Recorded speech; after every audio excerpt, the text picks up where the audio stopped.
Okay, good. All right, so how to stay healthy during a crisis. This is a really, really interesting topic. So when Deb asked me to speak on this, I was like, man, I feel like I could talk about this for like months on end because like I was thinking about it.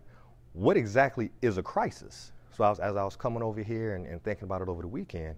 So let's first start off by defining a crisis because I've met folks where it's a crisis every day. Every day is a crisis. So let's get a clear understanding of what a crisis is, and this is where I want you guys to help me out. So like, what is a crisis? What's some examples of a crisis that you guys encounter? It's like, man, what is going on here? So let's start there. So is it a financial crisis, emotional crisis? I was thinking about it. You know, a crisis could be anything. You could be losing your job. That's a crisis. Lose a loved one. That's a crisis. Change going on in the family. That could be a crisis. So let's talk about like different, I guess, crises, if you will. So let's get some examples here. So what's some examples of a crisis? Anybody? Well, I was going to say, my mother-in-law just lost her longtime companion, and I was talking to her the other day, and she said she's lost 12 pounds, and it's just like, you're so wrapped up in like the preparations, the grief, that you're just not thinking about feeding yourself or doing what you normally do. You're just head somewhere else. But then it's funny, I mean, just as we started talking, that's the first thing that popped into my head. But when I first saw this come up on my calendar, I was thinking about crises here. Like the busy times. It's not really a crisis because we know it's going to come, but it gets really busy here to the point where it's hard to get out even just to have lunch. Yeah. So definitely. Two different completely. Right. Absolutely. But it definitely impacts your health. Without a question. Without a question. Those are two good ones right there. Anything else you're thinking of? Definitely job loss. Yeah. Been through that. Mm-hmm. Job loss.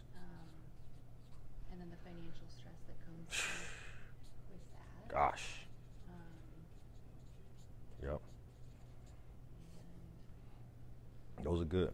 Lost companion, work busy times, job loss, financial stress. Anything that you're thinking of? Yeah, I was thinking here when you're sailing along and then something just unexpected. It's just that in your face, you thought you had it covered, and then drop everything. Something unexpected. I have a granddaughter who has a shunt, so when it malfunctions, she has to go into the hospital immediately. So that's like a super crisis. Right now. You can get this fixed right now. Yep. Drop everything. Wow, those are good. Those are good. But not good, but those are good examples, if you will. Right? So now we have a couple of lists of some crises here. What happens to your health during a crisis? So we've already talked about, okay, you lose a loved one. So you're losing weight because you're just overwhelmed with grief and trying to focus on some things. What happens here on your work and busy time? So you're working and you're selling, and then busy time hits. Tell me what happens. I skip lunch and then I'm not eating Whoa. healthy. I'm more likely on those kinds of crises. I'm more likely to eat the wrong thing. Get off my program. Yep. Eat the wrong thing, skip lunch. What else? So job loss. And I'm going to tell you guys a little bit about my story here shortly, but job loss, job transition. You lose your job. What happens with that whole piece? So what happens to your health as you're trying to figure out the next financial move? So what you think? It's just, the unknown, And then what happens to your health? So you got that unknown. So what do you find yourself doing? It's like more of a mental thing, I guess. Mm-hmm. And the one guy I know right now who lost his job, he's a big exerciser, and He stopped exercising? Stopped exercising, and then they're not eating right, I think sleep becomes a really Woo! I wasn't even thinking about that one. good sleep. Wow. Sleep. I didn't even think about that one. Yeah.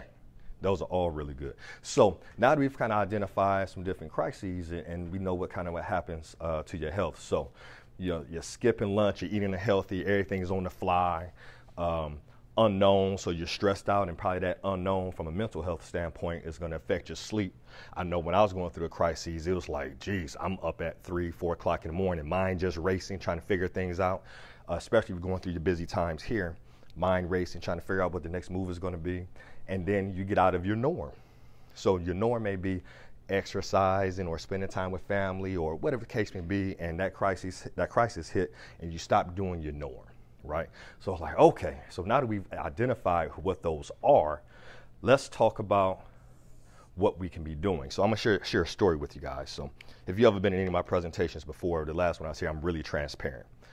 So I started a company a while back called Financially Fit. PHY, Naturally Fit. So little background, I'm a financial advisor, but prior to that, I was a personal trainer, and I combined the two together, right? So when people hear that, they're like, man, Perry, that is a great idea. Like, you must be like a marketing genius. Absolutely not the case, right? So the story is this. I had got into real estate early 2001 and had a really good run. So buying properties and high on the hog and sending parents on vacation and things of that nature. And then, do y'all remember 2007 to 2009 when the market crashed? Right. So let's get our heads wrapped around this. I'm a real estate investor, but I'm also too a stockbroker / financial advisor. No time in history have both fell at the same time. So they both fell at the same time. So I'm like hemorrhaging money. I'm losing money left and right. Also around that time, I found out that my girlfriend is pregnant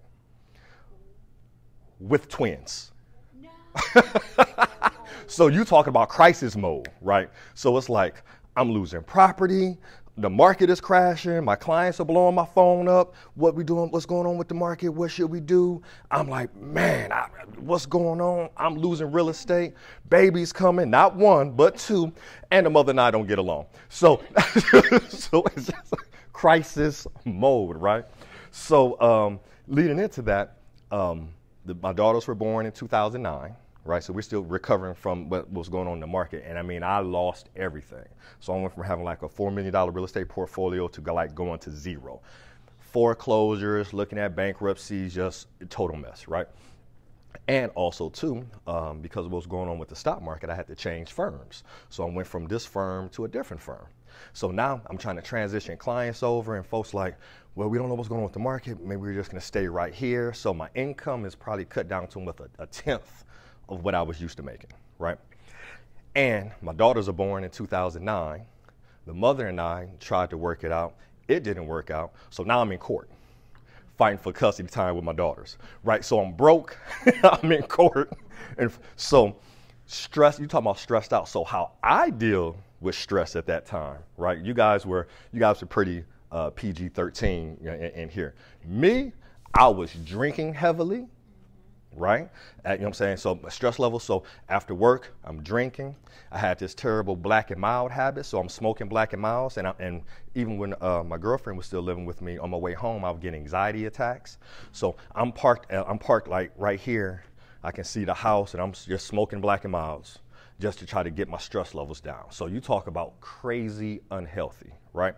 So not sleeping, stressed out about.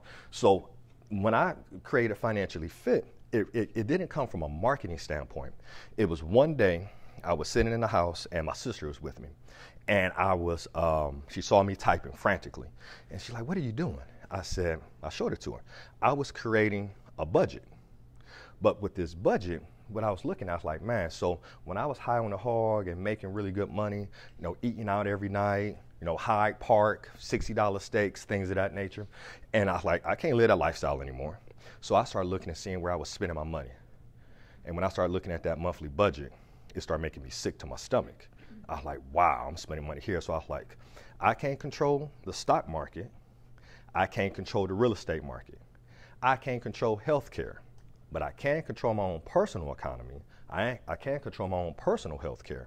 So what I started doing was like, well, when I peel off this, $90, happy hour over at Hyde Park, I can replace that with packing my own food, drinking more water. Because I said, you know what, Perry, regardless of what I'm going through, my crisis, what's keeping me afloat? What's my why? Well, I got these new babies I'm not responsible for. So when I started thinking about, I stopped looking at myself, it's like, it's not about you. You need to be around and be healthy for these little ones that you're responsible for bringing into this world. So one of the things, the first thing I had to do was kind of, when you start looking at how to address a crisis, is get your head wrapped around a why. Because when we think of the gloom and doom is all falling on us, it's easy to get caught up in our own stuff versus saying, who needs me to still function at a high level, right? So that's the first thing I did. So I'm working through my budget, and my sister is in there like, what are you doing? So I show it to her. And I'm like, yep, so this is what I'm gonna do. I'm gonna start packing more food, eating out less. I'm gonna let this cable go. I don't need this cable TV. That's gonna give me an extra $50, an extra $150 a month. I can do this. And then I'm gonna start going back to the gym. I'm gonna start drinking more water. So I'm gonna replace my alcohol consumption with more water, so forth and so on. And she's like, huh. I said, so if I focus on just having a healthier lifestyle, going to the gym, making my own food, drinking more water, that's gonna automatically impact my finances. She's like, well, hold on. You're focusing in on your health, and by focusing on your health, it's gonna impact your finances? Yeah. And I said, even though I'm broke right now, even with the income that I'm making, if I do these things here on the health side, that's still gonna free up a couple $100 a month. Now, if I take that couple $100 a month and invest that consistently, I can build my wealth back up. It's gonna be a slow crawl, but now I have a system around it. So I would tell anybody who's going through a crisis is first, take a breather or connect with somebody who can help you take a breather and get things into perspective, because everything could be a crisis. Like, I'm actually probably going through a crisis right now. I woke up this morning and my stomach was, I was like, oh my Lord, my stomach's all jacked up. I got to go present to people. I'm trying to get hot tea down. I'm taking Imodium, and they're just like, oh my gosh, right? So that's kind of a crisis, right? But again, my job today was to come here and be able to deliver to some of you guys. So I had to take the crisis off myself, so I couldn't call in and be like, hey, I'm 42 years old with a stomach ache. I'm not going to come in and present this information. I have to focus on you guys. So again, focusing on the why and the value that you bring to other people. But then the key is, I would say one of the keys is you have to create a plan. So when I say create a plan, that's what I did when I was working on that spreadsheet. I created a plan. And I was once told this: if it doesn't work on paper, it's not going to work. So a lot of times we don't think about, our health. What's our health plan? What's our crisis management plan, right? So one of y'all mentioned up here, like, what happens when, things get super busy at the office? Well, I think you may already know when that time is coming. When your slow times and your fast times are. So it's kind of like, wintertime. Animals, when they know wintertime is coming, they start storing mad food because it's like wintertime is coming. So if you know that busy time is coming up, plan for it. Have that thing on the calendar, like, okay, we know as soon as May hit, it's gonna be crazy. So that's when you kind of get your meal planning in place and whatnot. So what's the plan look like? So whether it's a financial plan, a health plan, a relationship plan. So I've gotten to the point now where I plan almost everything out, right? So that's super key, is just writing it down. Let me put that here. So identify a why. Make it not about you. First thing. Second thing, have a plan. And I'll put in quotations here, a written plan. Because we can all have the best intentions in the world, but until you write it down and write it out, that's going to be key. So address what's going on in crunch time and the crisis, and trying not to give up. I think when you kind of go back to that why, make it not about you and why you're doing what you're doing, I think that's extremely helpful, because that's going to help with the mental side of the equation, right? Okay, I know I'm going through absolute hell. I've lost my income. I've lost this real estate. But Perry, it's not about you. It's about these kids. Not about you. Let me focus on them. So I think that's huge with respect to that. How to prioritize what needs to be need most to stay healthy in a crisis. I love this one. So there are some things that we should just be consistent, kind of like a constant variable, if you will, right? So regardless of whether we're in a high or a low, we know we should be drinking more water, right? Regardless. So, but how do we have a plan around drinking water? I've seen people have like a timer on their phone. With all this technology now, you can have a timer on your phone and say, hey, it's time to drink 16 ounces. oh, let me get my 16 ounces, because when you get to going, it's hard to remember. I've been there just being an entrepreneur. You're running through your business, and then it's 2 o'clock. It's like, dummy, did I not eat today? Like, okay, I forgot to eat. So actually planning that stuff out. And it may sound like, oh, Perry's OCD, which I may get some genetically from my family, but especially on my dad's side. But with that being said, as we're getting busy, having those timers set, those reminders are huge, right? We have reminders that tell us to wake up, but we don't think about having a reminder to say, hey, here's a reminder to eat. Here's a reminder to drink. Okay, it's crazy at the office right now. Beep, beep, beep. You know what? It's time for me to get a drink of water, right? So that's something you can do in that case. Best way to deal with emotional health in a crisis. This is a tough one. So I won't go down a spiritual realm, right? Because I could definitely go that direction. But I'll say it again, kind of going back to that whole why. Our emotional health and our physical health, spiritual health, are all tied together, right? They're all tied together. So again, focusing on what's important. But that's hard sometimes because, you know, if you're dealing with a crisis, so I've seen situations like drug addiction and things of that nature, then it really comes down to who's in your network, who you can lean on, right?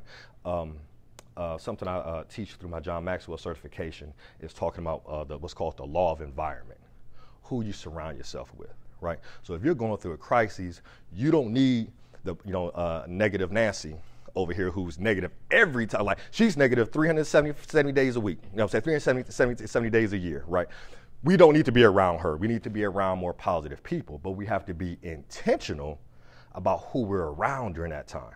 So, you know, and a lot of times when you're in that cloud, you may not even know it. You know what I'm saying? You may not even realize. And I've seen it even with a good friend of mine. It's just in a cloud of negativity. Every time I hear, so I try to, when we have our conversations, always steer towards a positive dialogue, right? But sometimes you have to be intentional about who you surround yourself with, because you can surround yourself with some negative folks who just bring you down all the time.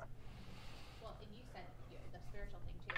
I remember when I was going through a particular crisis and I just felt like overwhelmed and I didn't have any time in the day. I made a point though to make myself like I was going to like a daily mass. I'm Catholic. Yeah. So that was important to me. So I was going to a daily mass and I found like to the point where that got me through it. Just having that hour to myself and like, you know, sitting there in church was huge, making me feel better and just centering myself. I love it. So I know it's different for everybody, but when you said that I can't believe I didn't think of that. That was a big part of how I got through a crisis. Huge. So glad you brought that up, because again, when we're going through the crisis, we don't think about that. That helps you get through. So whether it's going to mass, whether it's you taking, 15 minutes a day to just meditate and just think, or yoga. Absolutely. And again, with all the technology we have, all of us can whip our phones out and we put it on the calendar. Man, I'm going through some stuff right now. I need some me time. And it is totally okay to have some me time. Like, you have to be selfish at some time, right? For me, it worked out best that it was the first thing in the day because it put that right level of priority on it, but it also was before everything hit at work. I love that. So that kind of goes into, and I'm glad you're giving me that feedback, because now we can make the conversation really organic. Putting the first thing first. So when we're going through a crisis, the crisis is first. That's what we're going to bed thinking about. That's what we're waking up thinking about. Where if we can change that around, if like, you know what, the first thing I'm going to do at the first part of the day is I'm going to stretch, or I'm going to listen to a positive book, or do some meditation. But first thing first, your health should be first thing first. And it's amazing that all of us get away from that because we start dealing with our crises, and the first thing to go down is our health. It's like, shoot, right? So great feedback on that. That's really good. What can you do to stay positive? I think I touched on that a little bit. So the law of environment, who you surround yourself with. If you don't have positive people around you, have some type of positive point in your day where you're taking that time. So me, I've been working on this new morning routine, and it's kind of consistent, not where it needs to be, but my morning routine is this. I wake up, I know I'm bad about drinking my water, right? So first thing I do when I wake up, I got a 32-ounce bottle of water at the house.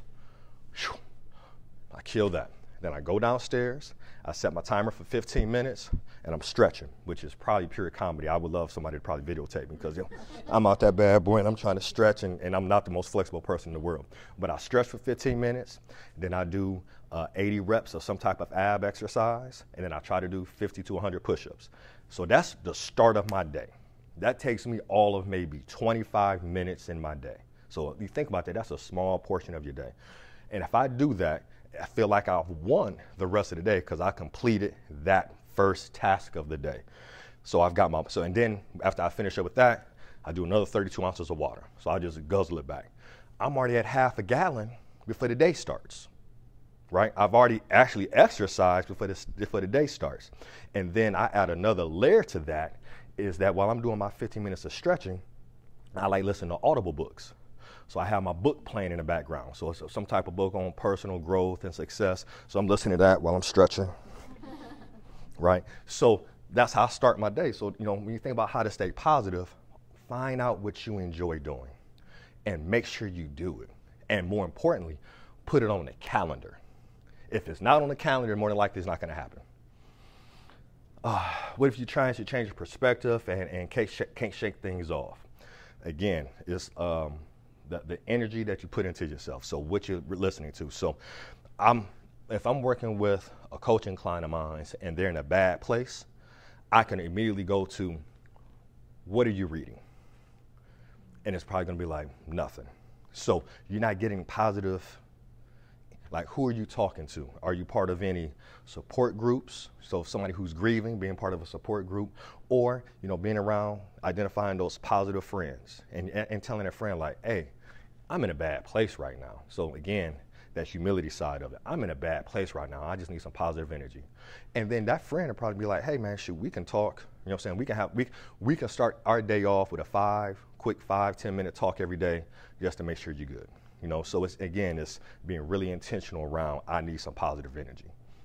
In my business, I have to always make sure I'm upbeat because I'm always giving of myself to people. So whether it's coaching or financial advice, so I can't get into a funk because clients will be like, this dude all negative managing my money. I don't want him managing my money. He's having a bad day every day. That just doesn't work, right?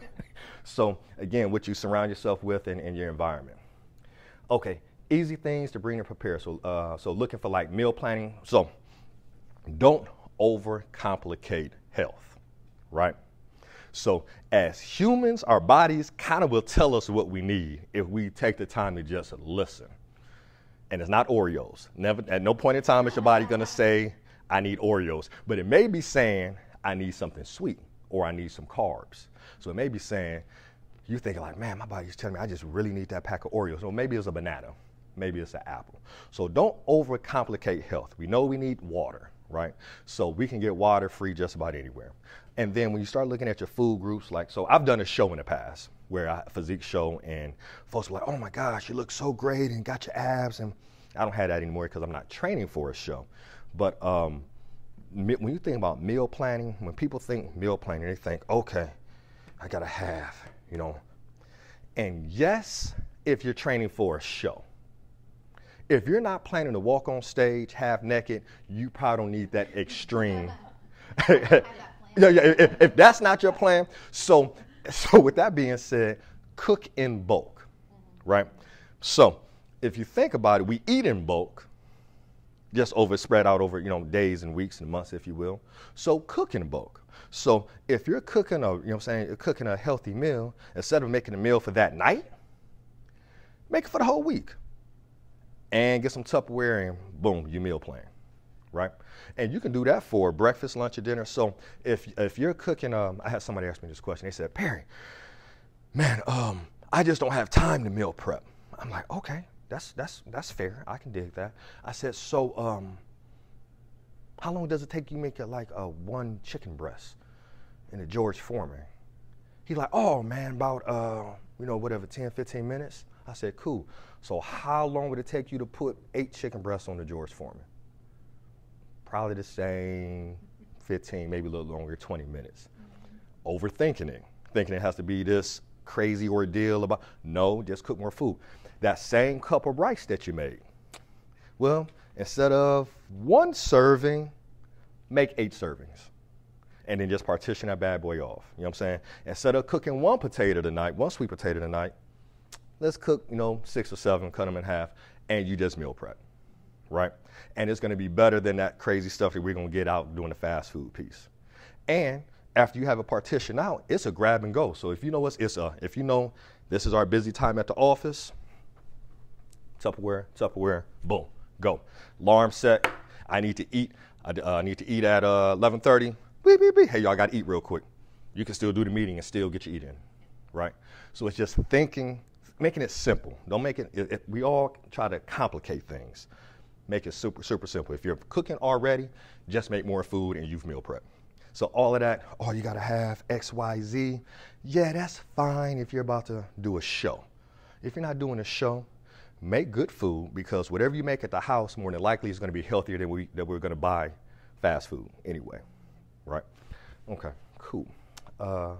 Good choices for fast food restaurants when we need. Cool. So it's crunch time. I didn't pack anything, didn't have time to cook. We didn't go to Costco. What should I get to eat? Well, think about it like this. You want to stay away from as many processed items as possible, which can be tough if you're going fast food, but it's possible. It's definitely possible. So let's say we're going to Wendy's. Wendy's is one of my go-to is crunch time fast food spots, right? Well, Perry, what are you going to get at Wendy's? Well, never at no point in time has a bowl of chili been unhealthy. Wendy's has chili. You don't think, we sometimes forget about the chili. Wendy's also has a baked potato that you can get with broccoli, you know what I'm saying, maybe a little bit of cheese on it. Sour cream technically isn't that bad. It's like when you start eating tubs of it, you know what I'm saying? But sour cream kind of as a little bit of sour cream is not bad. So you can do a sour cream and potato. You got, right? Wendy's has their wraps. So if you go, I think on like it's not the 99-cent menu anymore. It's like the 129 menu or something. But they have like the chicken. They have a grilled chicken wrap on there. Yep. And then let's say you like, I'm trying to stay away from the gluten. Totally get that. And that's really tough when you're going out to eat. Well, my wife and I were staying away from the gluten. And I'm like, man, it's crunch time. Can't have any gluten. What in the world do you do?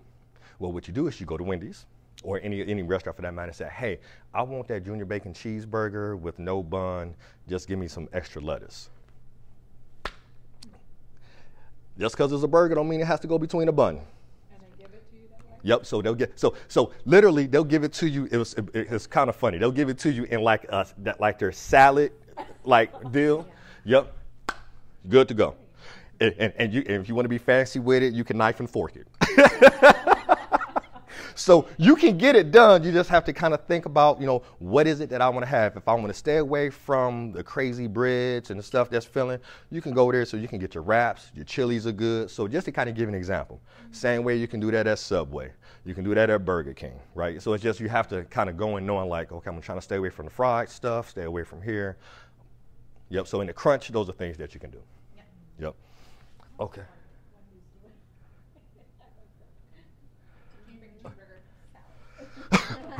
Right. Extra lettuce. Thank you. Thank you. How are we doing on time? I want to make sure we're good. Okay, sweet. So we've literally covered all the questions on here. So I'll share this other story with you. So I talked about how I created the Financially Fit. And again, it wasn't because I'm a marketing genius. It was really my rehab and how I brought myself out of a really, really low place, right? And it's funny that after you've done that, you can do it again if you need to for the next crisis because you kind of already know how to handle it. So that crisis happened in 2009. Fast forward 2014. So working for a company for this firm, I was asked to launch a pilot program, $1 billion pilot program, generate crazy revenue for this firm. And in July 8th, 2014, I get an email, hey, can you meet with so-and-so today around 4:30? And it was like a Monday or Tuesday, so I didn't think they was going to fire me, but I was like, this is weird. So 4:30 meeting, my manager sitting there with the attorney, I sit down, and we were already going through some things anyway, because when you're in the financial space, all of your personal finances have to be disclosed. So again, going back to 2009, $4 million real estate portfolio, up in smoke, foreclosures, started the bankruptcy process, but was advised not to go through with it. So all of that stuff is there, right? Well, they didn't believe I disclosed to them all the detail. Now, I've been with you guys 5 years, but now we talk about I didn't disclose the details. And this ironically starts to happen when I start making the most money I've ever made in my life. So like, okay. So we sat down and it's like, well, the firm has decided to part ways today. Okay. Gotcha. What was the reason? Well, you didn't fully I did disclose to you. When I was first brought on, I disclosed that I had real estate and it all went up in smoke. I don't know too many investors who didn't go up in smoke during that time. So well, you didn't tell us how many properties. Okay, so I was supposed to disclose 26 units to you versus just saying my whole business. Okay, fine. So they let me go that day. What did I immediately do? Went to the gas station, grabbed a Black & Mild, went back to my norm, right? Stressed out, calling clients frantically, smoking on the highway, getting smoke on my suit, just horrible situation. Get home, what am I doing? I'm drinking, right? Now, that's completely normal in a crisis, because when a crisis first hit, it's just like, WTF, what do I do? It's crazy right now. So as I was sitting there with one of my fraternity brothers, my sister, and the woman who eventually became my wife, I start to think. So I'm going through, oh my gosh, I lost all this income. Okay, I got to call my clients. Okay, I got to do this. And then that why hit me. I'm like, I got to see my babies. Because again, I'm going through the crises, but who's going to be impacted more? I can go get another job, but I need to be able to provide for them. So I immediately I need to go see my babies, right? So got a chance to see my babies, love on them, blah, blah, blah, if you will. And then the next day, it's like, okay, shake it off, P. You got stuff you need to do. So I vowed then that I would never go back and work for anybody again. So that's when I went 100% independent as an entrepreneur. During that same time, because people are still seeing that financially fit brand, right? So I said, well, it's already out there. Let me run with it. So I ended up doing a physique show. So it's my first physique show. And if you don't know what a physique show is, it's like when a bunch of men get on stage in board shorts and they pose. That's all it is. But this is kind of a major undertaking here because 1, you're half naked. 2, you're posing, right? And I'm not the youngest, chicken, in the coop either. So it's like, okay. So I go and I start doing my show. And I'm drinking my 2 gallons of water. Now we're meal prepping. Like it's serious business. I need 8 asparagus spears, 4 ounces of chicken, right? So we are prepping now. Now that's meal prep. And went and did my first show. Had to compete against some young boys. Came in the top 10 with the young boys. And in my division, which was the master's division, I placed top 5 in my first show. So I walked away with some hardware, right? And everybody's like, oh my God, Perry, you did so well, and blah, blah, blah. Little did they know I had just been fired from my job. So I got fired July 8th, 2014, and my show was September 27th. So during that whole time, while I'm competing, right, I'm also trying to build my business from scratch because I have no income coming in. So I'm burning through my savings. I'm still paying my child support. I'm working with contractors in Kenya and Pakistan to build a website, and I'm trying to build this thing from scratch because like I told you before with the Financially Fit, it's more of an idea. I was trying to turn it into a business. Most people don't know that I was actually at one of my lowest financial points ever while I was competing for the show. Yeah. So again, and what happened, I surrounded myself with positive people. So kind of going back to what we talked about. What's my why? Got to be right for these babies. P, it ain't about you. Be right for these babies. Surround yourself with the right people. I had a friend of mine who was at the gym. He was a trainer. And I was like, hey, I'm thinking about doing this show. He's like, I was thinking about doing this show. Let's do the show together, right? So we went on that journey together. Then what did we do? We hired coaches. because I had never did it. So I was a strength and conditioning coach by certification, but being a strength and conditioning coach doesn't mean that you're qualified to know what exercises and what to eat to go pose on stage. Now, if you want to shoot a basketball or run on track, I got that. But posing on stage, I don't have that yet. So I hired a personal trainer, a meal coach, because I really don't know what to eat. Hire somebody to, tell me like what exactly do I need to eat. Took all the guesswork out. And hired a posing coach, right? So hired 3 coaches, and we had a great time going through that entire experience, right? So again, but also too, I hired experts. I had a plan. I had a written plan. So I wasn't waking up on, Monday like what I'm going to eat today. It was laid out. Meal 1, this. Meal 2, this. So I had a written plan, something I could follow. Took all the emotion out the equation. I had somebody I was training with, so I had that positive energy. So when we were both stressed out, like, come on, bro, we can do it. Come on, let's do it. Let's one more rep. Come on, another hour of cardio, right? So a lot of people don't know that about me doing the physique show. It's like, yeah, Perry, I was building a business from scratch and still burning through crazy money, but the experience was great. So finished the show. My daughters are there. They still talk about the physique show, especially now because like, Daddy, you don't have your abs anymore. I'm like, thank you. Daddy, when are you gonna get your abs back? Thank you, child. I don't really need your opinion right now. But they now have that experience, and I know that when times get hard, I know I can get through it. But I know, surround myself, make sure my why is solid, surround myself with the right people, and have a written plan. And if we do that, I think we can make it through just about any crisis if we kind of keep that in mind. Yes, ma'am. Good question. So I'm thinking about, my granddaughter has her shunt malfunction. I'm always there. I go to the hospital. My daughter, who's not a planner at all, she can have a million crises and she will never plan differently. And she's very emotional. So here I am. I'm going through these steps. I'm planning, but the main person you're with in this crisis is like, what? Yep. So, and I'm stuck there. Yep. Yep. In these little tiny spaces. So what do you do? What do you do? So I was on the phone with a coach last week, and they said, and I've heard this before, if you find that you're doing something kind of on a regular basis, see how you can automate it, right? So this kind of goes into a project management mode. So we know that if we have a malfunction, certain things need to happen. If we take the time now and write out, okay, if this happens, we had a malfunction, this is the first thing that needs to happen. So I don't know if that's call the paramedics. Second thing is notify.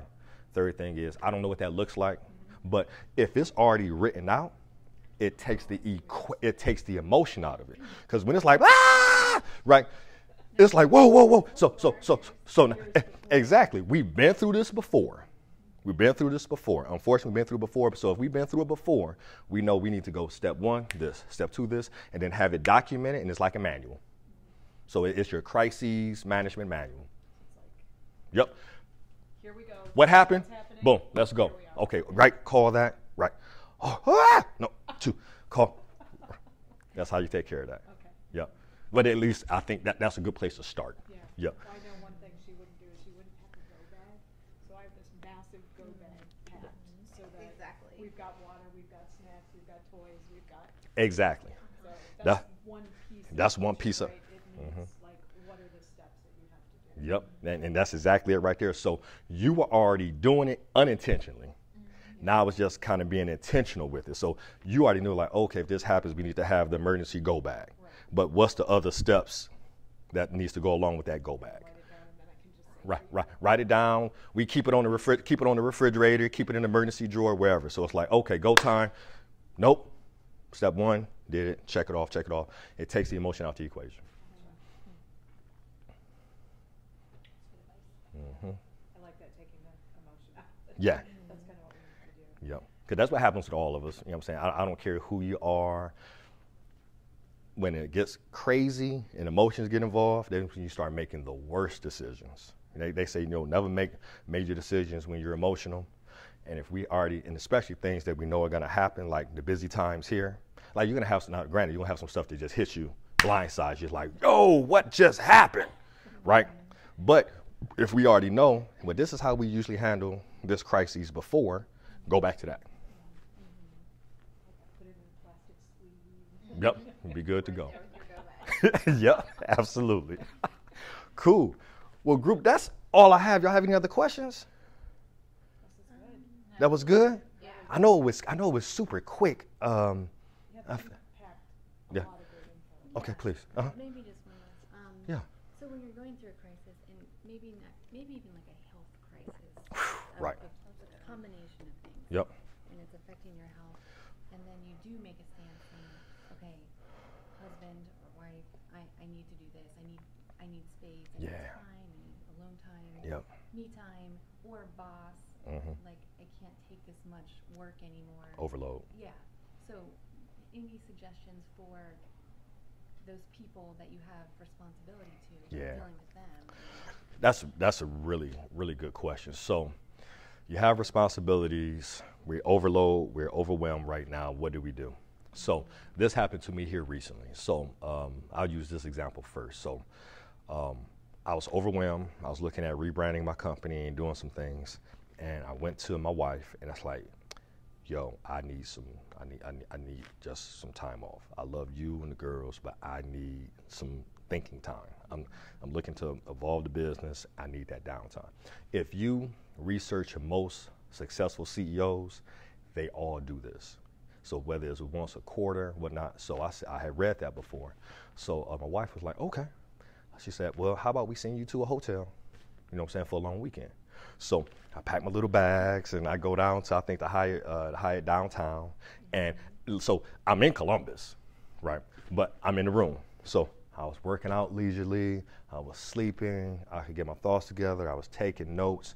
And it was the best weekend ever from just to kind of recalibrate and whatnot. So as with anybody, and this is exactly what I'm going to go with. It just came to me. When we think about work, we don't think about work in the same way we think about athletics. And it was a book I read years ago called The Corporate Athlete. And I wish more managers and spouses would read this book, because in that it says this. If you think about sports, you have your preseason, in season, off season, and you also have rest and recovery. If you're always going, so it kind of goes back to like how you train a muscle. If you're always just doing bicep curls, every time I see you walking around, you're doing bicep curls, you're going to tear the muscle up and it's going to stop functioning the way it needs to function. It's about, if you guys ever heard of interval training or high intensity interval training, that's the whole concept is you go hard and then you rest. And you go hard and then you rest. So in that Corporate Athlete book, it talks about only working for a max of 90 minutes. And then you take a 15 to 30 minute break. Right? And then also too, it even references what they do over in Europe as far as like having a siesta. Man, I wish we would adopt that, because, you know, I love taking naps. Like last time I was in corporate America, you know, I would tell my assistant, I'd be like, I'll be back in an hour. And she knew what that meant. I was in the car, AC on, laying back. Don't call me unless it's a true emergency, right? Because I needed that to calibrate. So if you can have that conversation with someone and say, hey, you know, I want to function at a high level, but I need a break. And then you can just reference it. So, you know, and Perry came in and spoke, and he talked about, you know, rest and recovery and how important that is. So I don't want to overuse my mind. It needs some breaks. So that's what it's coming down to, is that you need that break. So it's, you know, how do you articulate that to the people you're responsible for? With loved ones, I think you just say, hey, I love you to death, and I want to be my absolute best. I need some downtime, right? And my wife said when I came back from those like 2.5 days, I was just a different person. Right. And now having that conversation with the boss, maybe that's sliding them the book. Or like, hey, so, no, I heard this speaker talk about, you know, high intensity interval training where you go extremely hard for a period of time and then you take a rest, and say that's really, really productive and, you know, and heightens efficiency and all of that and production. You know, maybe you can incorporate some, because that's what it's coming down to. We're unfortunately, in the U.S., it's like work, crazy overload. You got to recover. And you can recover while you're working. So I know when I'm working, I'm 90 minutes, and then I'm done. So whether that's a quick 15-minute power nap, whether that's just I'm just chilling, just resting, but I'm going to give you 90 hard minutes and then I'm resting. So do you feel like when you're asking people for, this is what I need, if you come to them with a little bit of a plan to say, I know you also have this and going on, Absolutely. Does that help too, so that you're respecting what they need? Absolutely. Okay. Yep, absolutely. So it's like, hey, I'm not neglecting you, but I want to be my best. I want to be my best here in my job. I want to be my best here in the household. For me to be my best, I just need a quick little break. Quick little break. Let's hire a nanny, let's hire the cleaning. Yeah, exactly. Absolutely. Just need a little break. So I'm getting, especially like during those busy times at work, hey, I'm going to slam that work. So for these next 3 months, let's hire, you know what I'm saying, a nanny so I don't have to worry about that when I'm coming home. So yeah, and you plan for it. So like it's funny, my wife even mentioned to me, she looked at me, she said, is it time for you to take your quarterly break? And I only did it once. And I'm like, well, I guess it's time for me to take my quarterly break. But now, because she knows if my energy levels are good and I'm in a good place, I'm more productive and it's better for everybody. Yep, so it's just having that, and it's kind of just reprogramming what we've been used to doing as far as overload and work. It's unhealthy, super unhealthy. Too, that just the other people in your life, when you're the person who can grant somebody, like, let people have that space or like, be understanding of it. Yeah, absolutely. Yep, really good question. Good deal. Cool, group. Well, you're very welcome, very welcome. It was a pleasure. That was fun. I appreciate you guys having me in. I know I'm not Deb, so I just do what I can. Deb is awesome. Absolutely awesome.